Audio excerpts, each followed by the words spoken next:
ସେ ହେଉଛନ୍ତି ମା, ଯିଏ ମମତାର ପ୍ରତୀକ। ଜନ୍ମଦାତ୍ରୀ ହେଉ ବା କୌଣସି ଦେବୀ ହୁଅନ୍ତୁ, ସେ ଯେଉଁଠି ରୁହେ ପଢ଼ିଦିଏ ସନ୍ତାନମାନଙ୍କ ମନର କଥା। ପୁରୀ ଜିଲ୍ଲା କାକଟପୁର ଅଧିଷ୍ଠାତ୍ରୀ ଦେବୀ ଜଗତଜନନୀ ମା ମଙ୍ଗଳା।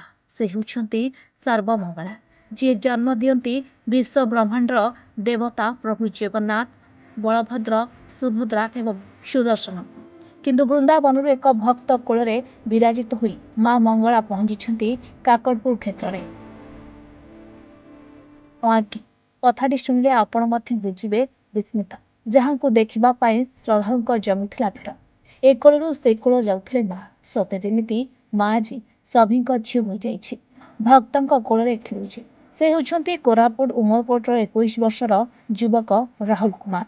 ରୁହନ୍ତି ବୃନ୍ଦାବନ ଧାମରେ, ଆଉ କୋଳରେ ଧରି ବୃନ୍ଦାବନରୁ ଆସି ପହଞ୍ଚିଛନ୍ତି କାକଟପୁର ମଙ୍ଗଳା ମନ୍ଦିରରେ।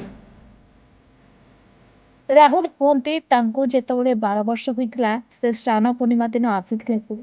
ଜଗନ୍ନାଥଙ୍କ ଦର୍ଶନ କରିଥିଲେ, ଆଉ ସେଠି ଜାଣିବାକୁ ପାଇଥିଲେ କାକଟପୁରରେ ମା ମଙ୍ଗଳା ହେଉଛନ୍ତି ଜଗନ୍ନାଥଙ୍କ ମା ବୋଲି। ଆଉ ଦର୍ଶନ କରିବାକୁ ସେହିଦିନ କାକଟପୁରରେ ପହଞ୍ଚିଥିଲେ।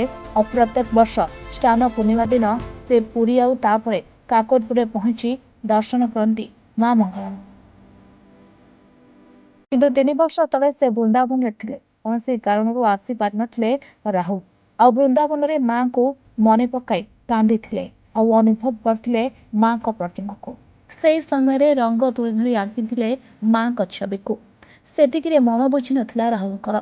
ପୁଟି ଗୁଣ୍ଡ ଆଉ କାର୍ଡବୋର୍ଡ ଧରି ନିର୍ମାଣ କରିଥିଲେ ମାଙ୍କ ପ୍ରତିମା ଆଉ ପୂଜା କରିଥିଲେ। ଏଭଳି ପ୍ରତିମା କାକଟପୁରରେ ମାଙ୍କ ଅବିକଳ ପ୍ରତିମା ଭଳି। ଆଖିରେ ନ ଦେଖିଲେ କେହି ବିଶ୍ୱାସ କରିବେନି ପ୍ରକୃତରେ ଏହି ପ୍ରତିମାକୁ। ଆଉ ସେଇ ଦିନଠୁ ଯେବେ ବି ଭାରତ ବର୍ଷର ଯେଉଁ ଧର୍ମକ୍ଷେତ୍ରକୁ ଯାଆନ୍ତି, ସାଙ୍ଗରେ ମାଙ୍କ ଏହି ପ୍ରତିମାକୁ ନେଇ ଯାଆନ୍ତି ରାହୁଲ। ଘରେ ମଧ୍ୟ ମାଙ୍କର ଗୋଟେ ବିଗ୍ରହ ରଖିଛି। ଆଉ ଯେଉଁ ଦେବସ୍ନାନ ପୂର୍ଣ୍ଣିମା ଦିନ ମାଙ୍କର ସର୍ବାଙ୍ଗ ଚନ୍ଦନ ଲାଗି ହୁଏ, ସେଦିନ ମୁଁ ମାଙ୍କର ଏଇ ବିଗ୍ରହଟା ଗଢ଼ିଥିଲି। କାହିଁକିନା ମୁଁ ଘରେ ସେଇଦିନ 3 ବର୍ଷ ପୂର୍ବର କଥା ଦେବସ୍ନାନ ପୂର୍ଣ୍ଣିମା ଗୋଟେ ଦିନ ରାତି ଆଗ କଥା। ସେଦିନ ମୁଁ ଘରେ ଆକ୍ଚୁଆଲି ନଥିଲି, ମୁଁ ବୃନ୍ଦାବନରେ ଥିଲି ସେଇ ସମୟରେ। ଆଉ ସେଇ ସମୟରେ ମୋତେ ମାଙ୍କର ବହୁତ ବେଶୀ ମନେ ପଡ଼ୁଥିଲା ମାଙ୍କର।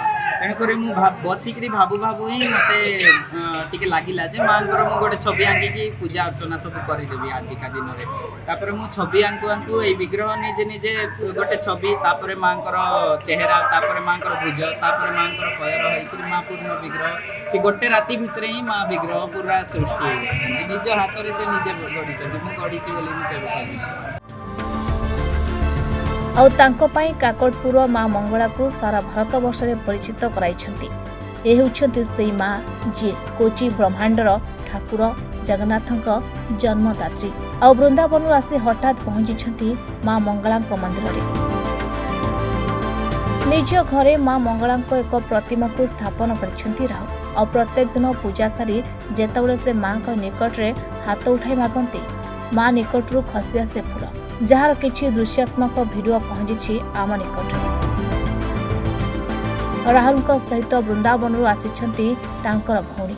ଆଉ ତାଙ୍କ ମତରେ ମା ମଙ୍ଗଳାଙ୍କ ମନ୍ଦିର ଆମ ଘର, ଆଉ ଆମ ବୃନ୍ଦାବନ ଘରେ ସେ ହେଉଛନ୍ତି ରାଧା ମା, ଯାହାଙ୍କ ଭିତରେ ଆମେ ଦେଖିନୁ କୌଣସି ପ୍ରଭେଦ। ये माँ की मूर्ति है और ये मेरा भाई है। ये मूर्ति भाई ने खुद बनाई है। और भाई का और माँ का रिश्ता ऐसा है कि जैसे माँ बेटे का रिश्ता है। ना माँ उनके बिना रह सकती है, ना भाई उनके बिना रह सकते हैं। पूरा टाइम वो उनकी सेवा, पूजा, प्रार्थना, स्तुतिगान करता रहता है। हर समय माँ हमारे साथ होती है। ଯେଉଁ ଭକ୍ତଟିଏ ଆସୁଥିଲା ମାଙ୍କ ମନ୍ଦିରକୁ, ରାହୁଲଙ୍କ କୋଳରେ ମାଙ୍କ ପ୍ରତିମା ଦେଖି ଅଟକି ଯାଉଥିଲା। ସତେ ଲାଗୁଥିଲା ମା ଗର୍ଭଗୃହରୁ ଆସି କୋଳାଗ୍ରତ ହେଉଛନ୍ତି। ହଁ ଆଜ୍ଞା, ଦୁନିଆରେ ଏମିତି ଭକ୍ତମାନେ ଅଛନ୍ତି। ତାଙ୍କ ଭିତରୁ ରାହୁଲ ଏକ ନିଆରା ଭକ୍ତ। ଆଜିକାଲି ଯୁବପିଢ଼ିଙ୍କ ପାଇଁ ସେ ହେଉଛନ୍ତି ଉଦାହରଣ। ଯୁବକମାନେ ନିଶାଗ୍ରସ୍ତ ହୋଇ ପଥଭ୍ରଷ୍ଟ ହେଉଥିବା ବେଳେ ମାତ୍ର 21 ବର୍ଷରେ ହୋଇଛନ୍ତି ଜଣେ ମାତୃଭକ୍ତ, ଯିଏ ମାଙ୍କୁ ମାଗିଲେ ମା ଦେଉଛନ୍ତି ମମତାର ଫୁଲ, ଝରି ପଡୁଛି କରୁଣା।